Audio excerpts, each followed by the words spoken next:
Before we begin today, we would first like to acknowledge the traditional owners of the land in which we gather here, the Wurundjeri people of the Kulin Nations.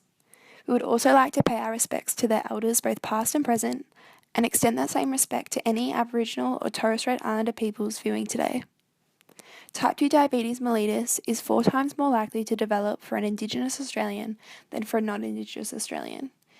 This presentation explores the background, risk factors, barriers and enablers for type 2 diabetes for Aboriginal men living in rural areas.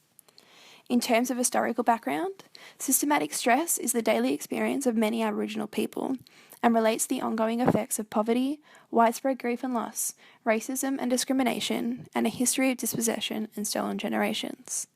In the 60s, Aborigines were removed from their land and forced into makeshift camps in remote areas. This often led to malnutrition. The socioeconomic background of a community greatly affects overall well-being and development, and unemployment is more than 3 times higher in Indigenous Australians. The Aboriginal definition of health changes the way that type 2 diabetes is viewed. This definition is a matter of determining all aspects of life, including relationship with physical environment, community, and religion. Illness often has a social, spiritual, and supernatural etiology. Aboriginal Australians were considered the world's largest group of hunter-gatherers, with their traditional diet consisting of living off what the land around them could offer. But Australia's Aboriginal population have now become rapidly urbanised, and the majority of peoples now live in cities or country towns, obtaining the attitudes and diets of Westerners. There are many risk factors that contribute to the high incidence of type 2 diabetes, specifically affecting Aboriginal men in rural populations. These risk factors can be separated into modifiable and non-modifiable categories. So we have modifiable. Weight and an increased BMI can be major risk factors that contribute to type 2 diabetes. Wang and Hoy state that body weight is one of the best indicators for type 2 diabetes. Living in rural areas of Australia can be very challenging to access efficient healthcare due to the distances required to travel, and this can postpone men to seeking diabetes treatments. The consumption of unhealthy foods is more prevalent in rural areas because it is difficult to source fresh products such as fruit and vegetables. A lack of regular physical activity and recreation can contribute to a poor health status also. This can be due to geographical location and the lack of facilities in the community. If individuals are uneducated about diabetes mellitus, their unhealthy habits may continue, and this makes a poor education risk factor.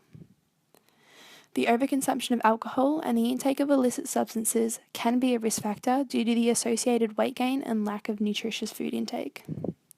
Non-modifiable, so genetics. It is believed that Aboriginal people have a genotype that supports their traditional hunter-gatherer lifestyle. Their bodies are naturally glucose intolerant and sustain high blood cholesterol levels, which makes it easier to develop obesity and hence type 2 diabetes. Aboriginals aged 45 and over experience greater levels of disadvantage and have greater health needs than non-Aboriginal people of the same age, which contributes to their burden of diabetes. Type 2 diabetes also has a strong family link. These patterns are often very similar among families, being environmental and behavioural, which sees people who have a family history of diabetes at a much higher risk of developing it as well. So some barriers that influence the healthcare of rural Aboriginal men living with type 2 diabetes mellitus already. In Australia, there are limited interventions aimed at regulating glucose intake in rural dwelling Indigenous Australian men, which limits the access. High staff turnover can damage the professional healthcare recipient relationship, and a frequent change in healthcare staff creates confidentiality suspicions.